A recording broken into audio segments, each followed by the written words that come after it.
What's up, YouTube fam? It's Ron here with your $2,000 fourth stimulus check update and recurring stimulus check update. Plus, this is unbelievable, guys. So much news on the Delta variant and our lawmakers getting really intense. One is the super spreader trip that infected one of House Speaker Nancy Pelosi's aides. Second is the heated exchange between Senator Rand Paul as well as Dr. Fauci. I'll let you guys watch that one later. We'll see how all of this news breaks down to more stimulus for us down the road. We also have important updates on the stimulus timelines this week, our Moderna stock prediction, and as an extra special bonus, a sizzling hot tip to boost your credit score by 50 points just like that. You interested? Then definitely stick around to the very end. You know I'm always looking out for you guys. But first, I just want to say welcome back to all my subscribers. I really appreciate you guys, and I really appreciate you guys always hitting the like button. I cannot thank you enough. I really appreciate the support. Every time I see your likes, it literally just makes me feel like you voted for me, and I really appreciate it. And it's what gives me the energy to keep doing this every single day for you. Now, for those who are brand new to the channel, my name is Ron. We cover all things personal finance, cryptocurrencies, stock market updates, and of course, stimulus check updates and stimulus package updates. So if you have not already, be sure to hit the subscribe button and tap the notification bell. That way you're notified as soon as I release new videos and updates. Just a few weeks after we celebrated near independence from the virus, breaking news just came out about new cases in aides from the White House and House Speaker Nancy Pelosi. White House Press Secretary Jenn Psaki confirmed it herself in her latest press briefing.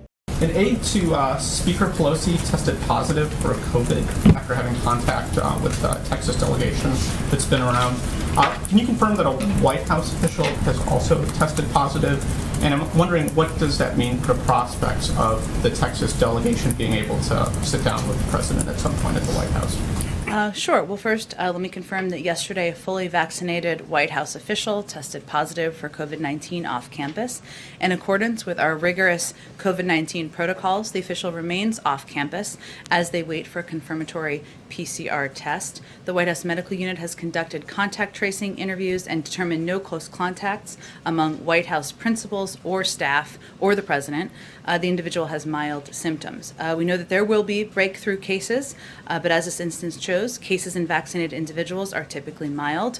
The White House is prepared for breakthrough cases with regular testing. This is another reminder of the efficacy of the COVID-19 vaccines against severe illness or hospitalizations. And of course, we wish our colleague a speedy recovery. In terms of a meeting, there has not been a meeting planned, and there hasn't been change to that. So I wouldn't say it has an impact on that.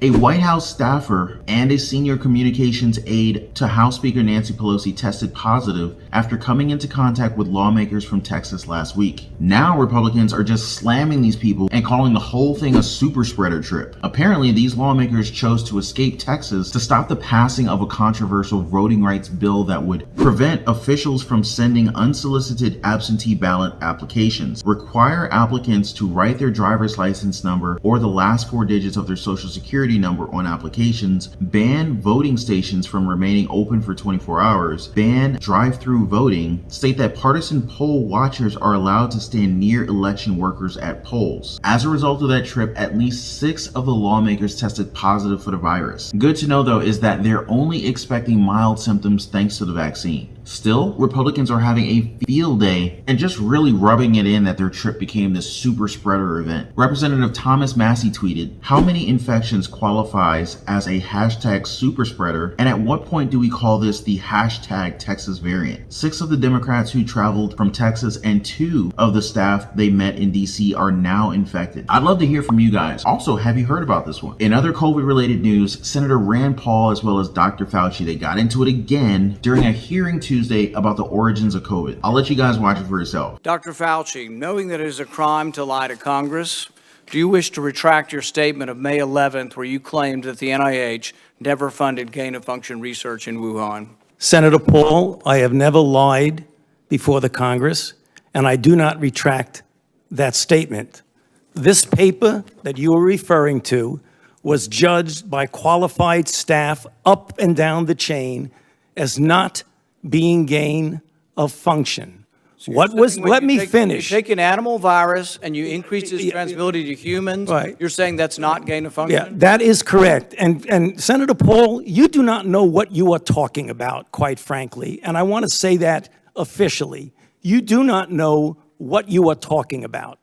Okay, read you from the get one NIH person. Let's read from the Madam NIH Chair, can I definition of answer the gain of question? function. This is your definition that you guys wrote. It says that scientific research that increases the transmissibility among mammals is gain of function. They took animal viruses that only occur in animals and they increased their transmissibility to humans. How you can say that is not gain of function? It is not. It's a dance, and you're dancing around this because you're trying to obscure responsibility for 4 million people dying around the world from a pandemic.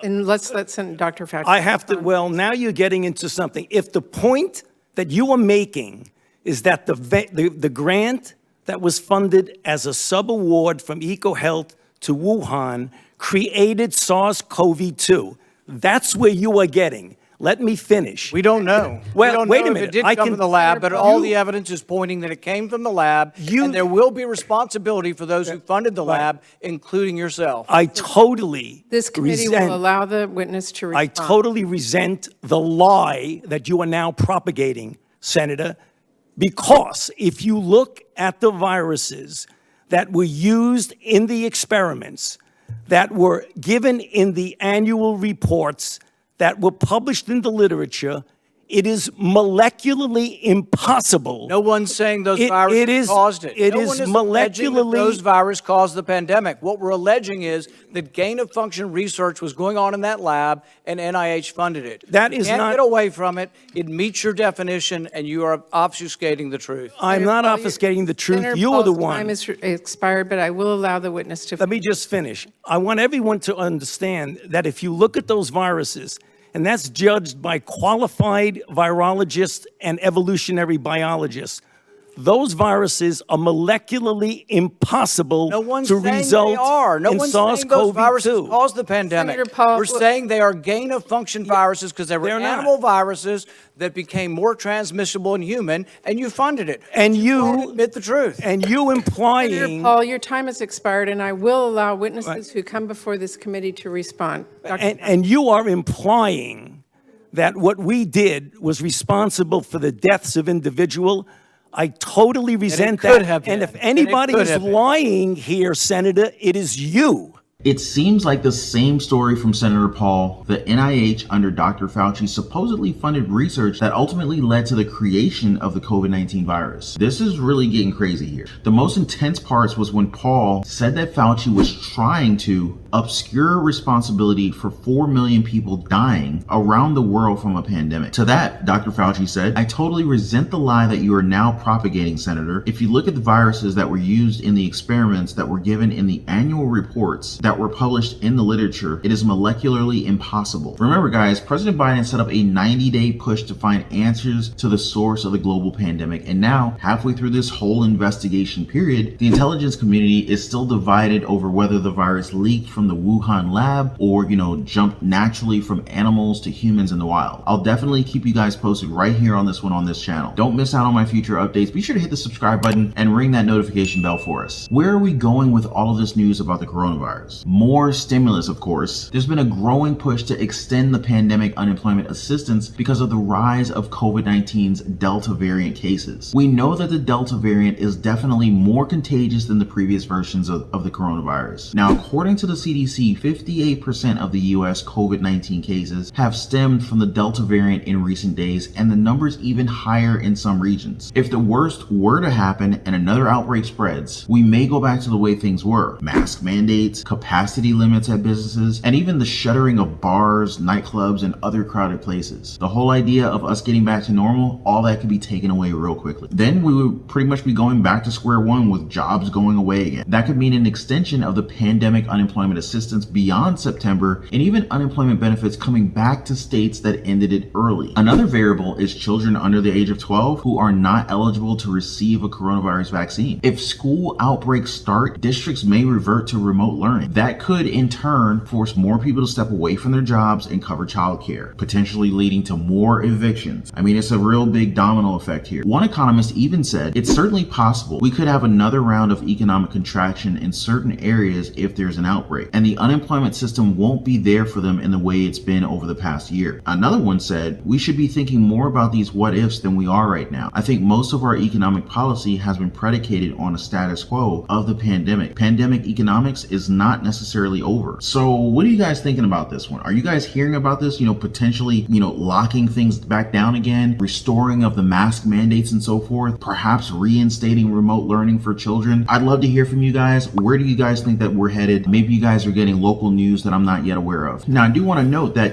if things do continue down this pathway, this could lead to the extension of unemployment and maybe even that fourth stimulus check that we're waiting for. Another source of stimulus that we're keeping an eye on are the two stimulus packages making their way through Congress right now this week. The latest we've heard is from Senate Majority Leader Chuck Schumer. He basically rejected the Republicans' calls to slow down the process of moving a bipartisan infrastructure plan and even heaped more pressure on senators to reach a final agreement on this legislation. In his exact words, "We waited a month. It's time to move forward." Now, if you ask the Republicans, the bipartisan infrastructure deal has no chance of being passed this early. Senate Minority Whip John Thune said he's not going to get 60. Let's put it that way. The legislation is not drafted. The pay-fors are a long ways away. Patience is going to be a virtue. Republicans even went as far as saying that Schumer is fast-tracking this just so that he can get evidence that Republicans are not playing ball. Senator John Cornyn said Schumer said he wants the bill to fail because he really wants to go to the partisan route. Now, if you ask progressive House Democrats, though, they're all set for Schumer's deadlines. Representative AOC Alexandria Ocasio-Cortez said they've been killing time for months. It's starting to get to a point where this bipartisan effort is seeming to serve less on investing in our infrastructure and more on the end of just delaying action on infrastructure. It has been enough. In a private call to other Democrats, Representative Peter DeFazio said the whole thing falling apart is probably the best thing. That way, Democrats could use this as an opening to pass a laundry list of progressive agenda items in a budget bill on a straight party line vote. In short, this could mean a last-minute fourth stimulus check, just like we saw in the second stimulus package in December. You guys remember that one? Whatever the case, I just hope we see these bills done soon. I promise you guys, we'll be the first to know right here on our channel once we get those final versions done, possibly including that fourth stimulus check. And while we're waiting for that, stay tuned to find out how you can make your own form of stimulus by boosting your credit score by as much as 50 points with this one quick trick. All the details in just a little while, so be sure to keep watching. Stock tip of the day: if you want to make some serious stimulus of your own down the road, then look no further than the bargain sales happening in this stock market today. Now, of course, guys, this is not investment advice. This is purely for entertainment purposes,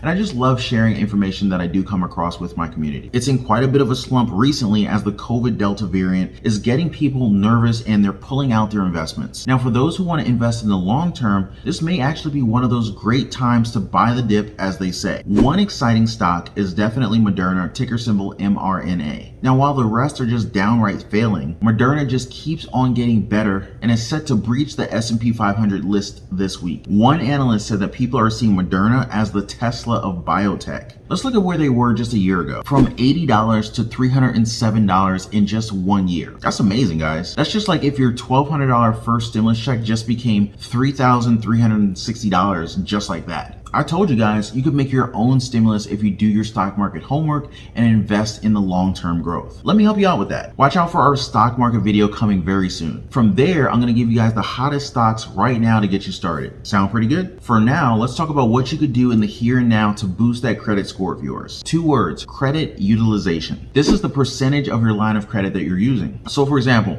let's just say you got $10,000 in available credit and you put $5,000 worth of your purchases on one card this month. That represents a credit utilization rate of 50%. Now, that credit utilization number accounts for 30% of your credit score, so definitely not something to sleep on. Now, to take advantage of it, keep your credit utilization number at or below 30%. If you can take it further, aim for 10% or less. One example I found online was this guy here. In 2019, he used his credit card to pay for a family vacation, loading it with fuel purchases, hotels, meals, and gifts. Between November and December, his score dropped 40 points because of this higher than usual balance. balance. Once he paid his balance the following month, his score climbed back up. Now, it may not seem like much, but that 50 points could mean the difference between a very good score or just a good credit score. Now, as we all know, the very good credit scores get the best treatment from business loans, mortgage lenders, as well as other forms of lower interest rates. So this is definitely a great tip to hack your way into the best terms and rates and help you make your own stimulus. More insider tips and tricks coming your way in my future videos. Always a big thanks to you guys for always liking my videos and spreading the good word about our community. I freaking love you guys. Thank you guys so much for that. And let's keep it going by joining the Ron Yates channel membership program. For as little as $5, you can already show your love and support for the channel and keep our content going for the latest, most accurate stimulus updates on the planet. Plus, you get all those cool badges that make your comments stand out down below. So click that join button already and let's get the Ron Yates community to the moon. So anyway, guys, that's all for your $2,000 fourth stimulus check update and recurring stimulus check update, plus the super spreader trip that infected one of House Speaker Nancy Pelosi's aides, the heated exchange between Senator Rand Paul and Dr. Fauci, and how all of the news breaks down to more stimulus for us down the road. We also have important updates on the stimulus timelines this week, our Moderna stock predictions, and as a special bonus, a sizzling hot stock to boost your credit score by 50 points just like that. I hope you guys appreciated all of it, and as always, thanks for always liking this video. Definitely subscribe to the channel and hit the notification bell so you're notified as soon as I release new videos and content, and I'll see you guys on the next one. Take care and be safe.